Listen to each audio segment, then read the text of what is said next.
A reading from the Acts of the Apostles. Lectura del libro de los Hechos de los Apóstoles. Paul addressed the people En in aquellos these días dijo Pablo al pueblo: Yo soy judío, nací en Tarso de Sicilia, pero me crié en esta ciudad. Fui alumno de Gamaliel y aprendí hasta el último detalle de la ley de nuestros padres. He servido a Dios con tanto fervor como ustedes muestran ahora. Yo perseguí a muerte este nuevo camino, metiendo en la cárcel encadenados a hombres y mujeres. Y son testigos de esto el mismo sumo sacerdote y todos los ancianos. Ellos me dieron cartas para los hermanos de Damasco, y fui allí para traerme presos a Jerusalén a los que encontrase, para que los castigaran. Pero en el viaje, cerca ya de Damasco, hacia mediodía, de repente una gran luz del cielo me envolvió con su resplandor. Caí por tierra y oí una voz que me decía: Saulo, Saulo, ¿por qué me persigues? Yo pregunté: ¿Quién eres, Señor? Me respondió: Yo soy Jesús Nazareno, a quien tú persigues. Mis compañeros vieron el resplandor, pero no comprendieron lo que decía la voz. Yo pregunté: ¿qué debo hacer, Señor? El Señor me respondió: levántate, sigue hasta Damasco, y allí te dirán lo que tienes que hacer. Como yo no veía, cegado por el resplandor de aquella luz, mis compañeros me llevaron de la mano a Damasco. Cierto Ananías, devoto de la ley, recomendado por todos los judíos de la ciudad, vino a verme. Se puso a mi lado y me dijo: Saulo, hermano, recobra la vista. Inmediatamente recobré la vista y lo vi. Él me dijo: el Dios de nuestros padres te ha elegido para que conozcas su voluntad, para que vieras al justo y oyeras su voz. Porque vas a ser su testigo ante todos los hombres de lo que has visto y oído. Ahora no pierdas tiempo. Levántate, recibe el bautismo, que por la invocación de su nombre lavará tus pecados.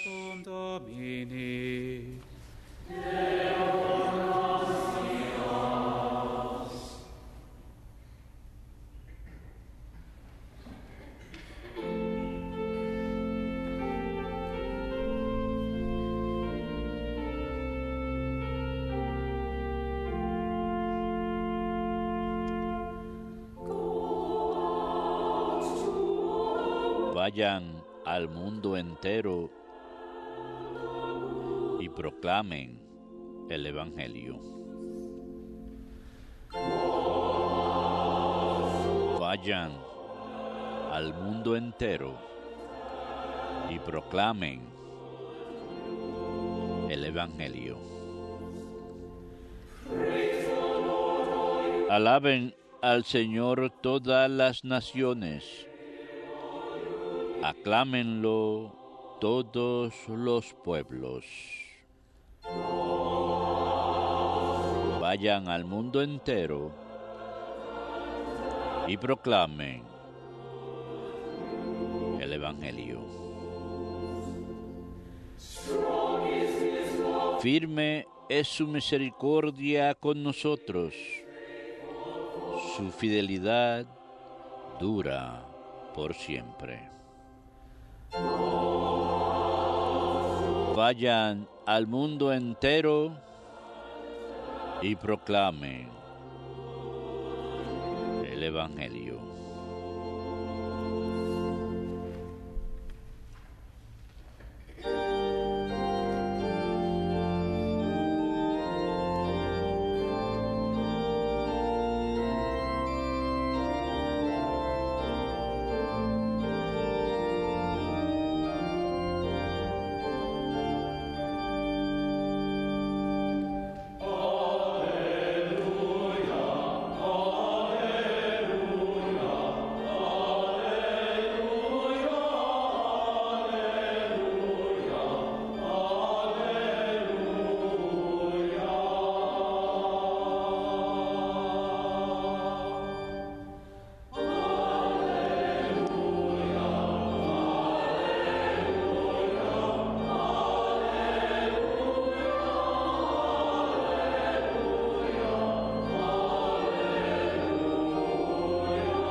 he elegido del mundo para que vayan y den fruto,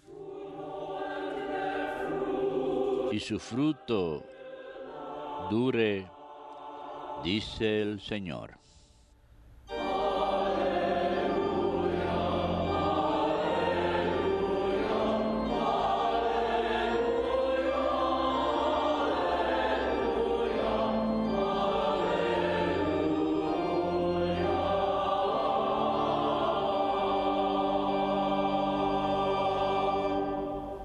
Dominus vobiscum. Lectio Sancti Evangelii secundum Marcum.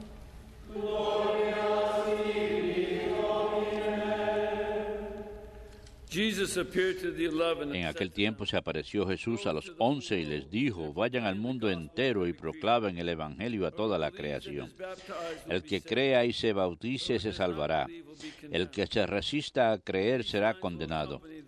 A los que crean les acompañarán estos signos: echarán demonios en mi nombre, hablarán lenguas nuevas, cogerán serpientes en sus manos, y si beben un veneno mortal no les hará daño.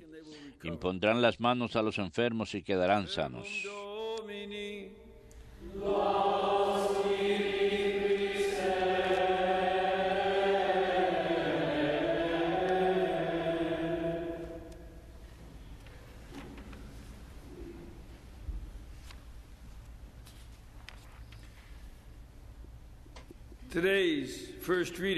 La primera lectura de hoy es el segundo recuento de la conversión de San Pablo, el segundo de 3. Es algo asombroso en los Hechos de los Apóstoles que 3 veces la conversión de San Pablo se nos sea presentada. La primera vez lo hace San Lucas en el contexto de simplemente contarnos la historia de la conversión de San Pablo. La segunda vez, San Pablo está bajo una especie de juicio, no es un juicio formal, sino un juicio informal en donde es arrestado por los judíos en el templo y quieren ejecutarlo por haber venido al templo y haber causado tanto problema en todo el mundo al convertir a los judíos al cristianismo. Y él es considerado como alguien problemático y él ofrece un sermón en donde recuenta su propia conversión. Y la tercera vez es cuando está ante un juicio formal ante los romanos, el gobernador romano, el rey de la región, Herodes Agripa el segundo. El día de hoy tenemos el segundo recuento. Se encontraba en el templo, fue arrestado y una multitud estaba lista para destrozarlo, pero una guardia romana que estaba al lado del templo vino, tomó a San Pablo y trataron de averiguar cuál era el problema, porque parte de su trabajo era evitar disturbios en el templo, especialmente en las grandes fiestas, y estaba en la ciudad para la fiesta judía del Pentecostés. Él había hecho un juramento, se había afeitado la cabeza y se encontraba en el templo para hacer sacrificios y para mostrar que todavía era judío. Eso es lo que él estaba tratando de hacer, y mostrar que todavía obedecía la ley y seguía las costumbres. Pero la multitud no le creyó, así que fue prendido por ellos y luego por el centurión. Y él calmó a todos con la ayuda del centurión y empezó a hablarles en hebreo, como dice en el texto. Y eso los calmó incluso más aún porque se dieron cuenta que él conocía el idioma. Y por eso es más importante que él mencione: soy judío, nací en Tarso de Cilicia. Tarso es una ciudad que todavía existe.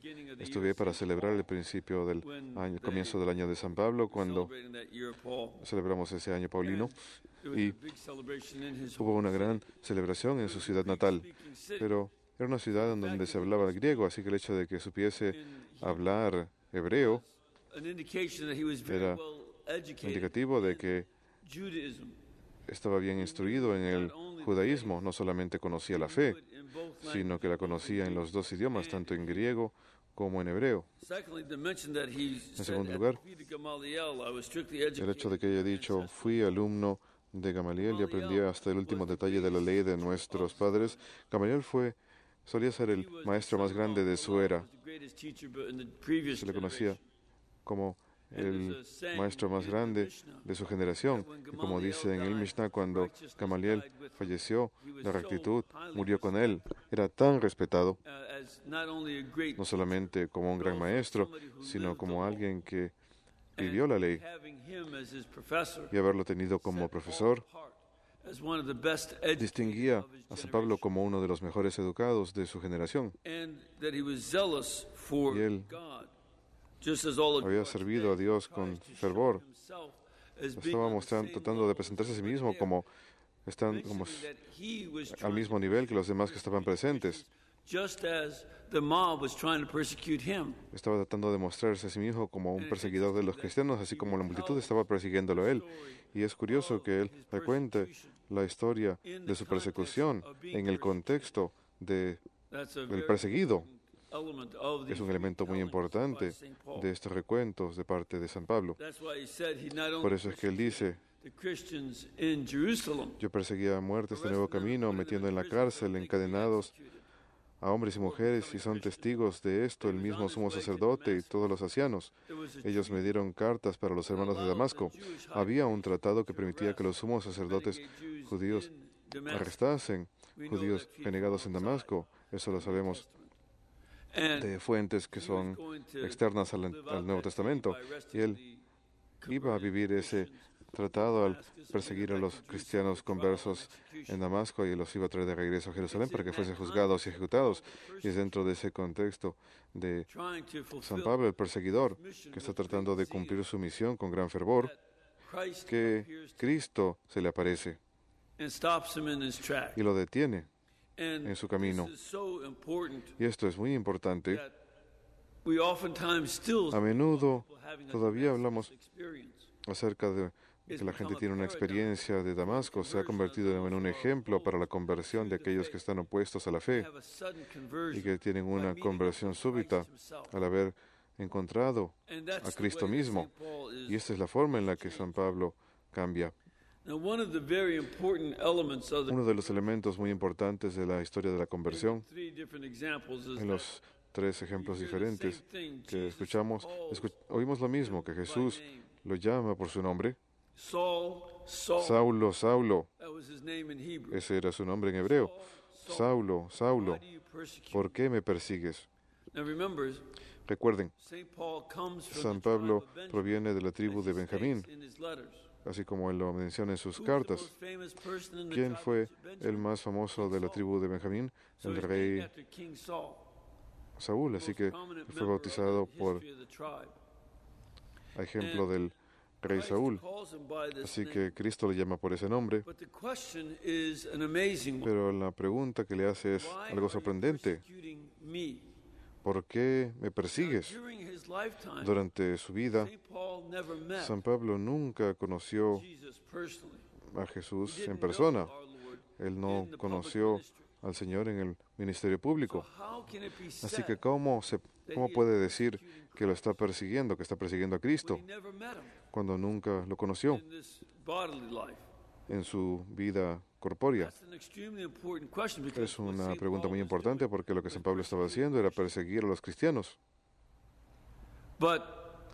Pero vemos a partir de esto que Cristo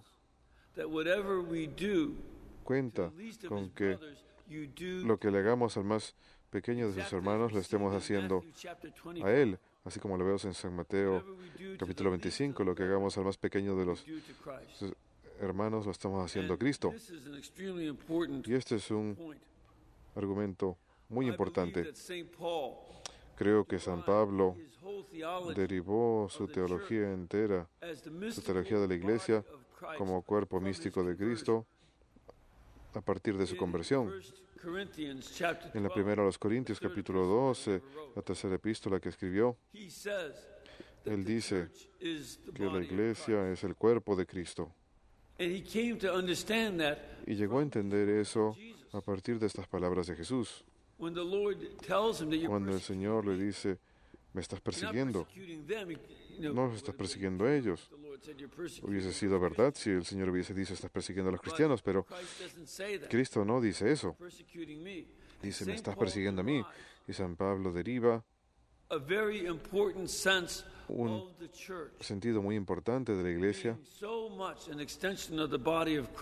como una extensión del cuerpo de Cristo, que esta es la enseñanza que le ofrece no solamente en la primera de los Corintios 12, sino también en Efesios capítulo 4. De manera que él entonces pregunta, ¿quién eres, Señor? Él no sabe. Él puede suponer que se trata de una de las personas que le había matado, que se le estaba apareciendo ahora. Hubiera sido una suposición lógica. Él no sabía de quién se trataba. Por eso es que dice, yo soy Jesús Nazareno, a quien tú persigues. Así que Cristo deja muy claro que lo que le hagan a la iglesia se lo hacen a Él. Y en este momento, Él hace la pregunta, ¿qué debo hacer, Señor? ¿Qué es lo siguiente que debo hacer? Y le dice, ve a Damasco y ahí vas a enterarte de todo. Él queda con cierto suspenso, con cierto misterio sobre lo que va a suceder después. El siguiente suceso ocurre cuando el Señor se le aparece a Ananías y le dice que en tal calle hay un tal Saulo, y que tiene que ir a bautizarlo. Y Ananías está bien enterado de la misión de Saulo. Y dice, Señor, este hombre ha venido a perseguirnos, pero voy a hacer lo que tú mandas. Por si acaso el Señor le hace falta de un recordatorio, Ananías le recuerda acerca de lo que está haciendo Saulo. Y le dice, tú sabes lo que estás haciendo, así que yo voy a ir a hacer lo que tú me dices. Esto ese es el siguiente paso en el recuento de San Pablo. Ananías va y le dice, Saulo, hermano, recobra la vista. Inmediatamente recobra la vista. La ceguera había sido un castigo, pero como Saulo obedece a Cristo ciegamente, en un sentido muy literal, porque se encontraba ciego cuando estaba escuchando las palabras de Cristo, esa obediencia ciega lleva a su sanación. El segundo paso es que Ananías toma la iniciativa entregada a él de parte de Cristo y le dice, tienes que ser bautizado para el perdón de tus pecados. Este es un elemento muy importante. Vemos la teología del bautismo para el perdón de los pecados, para que tus pecados sean perdonados. Y San Pablo mismo había de tener una teología del bautismo muy grande. Él había de llegar a darse cuenta a partir de su experiencia propia que ser bautizado es ser bautizado en las profundidades de Cristo para que podamos subir con Él. Es eliminar nuestro antiguo ser para que podamos tener nueva vida en Cristo. Y San Pablo aprende a partir de su experiencia propia del bautismo y de la enseñanza que recibe sobre el bautismo de parte de Ananías, y eso es algo que debemos de recordar. Por eso es que somos bautizados. No se trata de una simple ceremonia que hacemos porque la familia lo quiere. Esto es para el perdón de los pecados, el pecado original en un bebé y los pecados de cualquier adulto. Todos los pecados, y San Pablo, sus pecados son eliminados, son purificados, y es posible ver nuevamente, es posible tener un nuevo inicio. Y esta parte no es el final de la historia. De hecho, en el tercer recuento de su conversión, cuando se encuentra ante el gobernador romano y rey Herodes Agripa II, él menciona que Cristo le advirtió que habría de sufrir mucho. Aquel que persiguió a la iglesia había de ser perseguido de una manera similar, y de que él había de sufrir mucho por el nombre de Cristo, cuyo nombre él había perseguido. Y eso se convierte en la vida de San Pablo. De hecho, se convierte en razón de presunción. No se pasa la vida quejándose. Nunca debería haber criticado a esos cristianos, nunca debería haberlos perseguido, nunca, porque ahora tengo que sufrir. No, él no toma esa actitud. En cambio, él presume de su sufrimiento por el nombre de Cristo. Y él entiende que esto es algo para el bien mayor, porque lo que se le está haciendo a él también se le está haciendo a Cristo. De hecho, después de esto, otra protesta casi ocurre, pero el centurión romano lo lleva dentro del fuerte romano, al lado del templo para su protección. Y cuando se da cuenta que San Pablo es ciudadano romano, le da protección adicional porque los ciudadanos romanos tenían derechos y San Pablo usa esos derechos. Y hace algo que no solamente, la persecución no solamente le deja compartir los sufrimientos de Cristo, sino que precisamente es porque está siendo perseguido que él puede cumplir una de las palabras que él recibió en su conversión, que él había de ser testigo de Jesús ante reyes y gobernadores. La única manera que él puede ser un testigo ante gobernadores y reyes es cuando está siendo juzgado. Él no es amigo de la aristocracia, no es amigo de los ricos ni famosos en su vida diaria, sino que tiene la oportunidad de predicar ante reyes y gobernadores porque está siendo enjuiciado. Así que él usa su oportunidad para ofrecer testimonio en toda circunstancia, para que pueda, incluso le dice al gobernador romano en el tercer recuento de su conversión, espero que usted haya escuchado todas mis palabras y que usted sea similar a yo en todo menos en mis cadenas. Él quiere que el gobernador romano se convierta en cristiano. Él predica entre los judíos y gentiles de igual manera y les anuncia acerca del mensaje de las buenas nuevas de la libertad del pecado.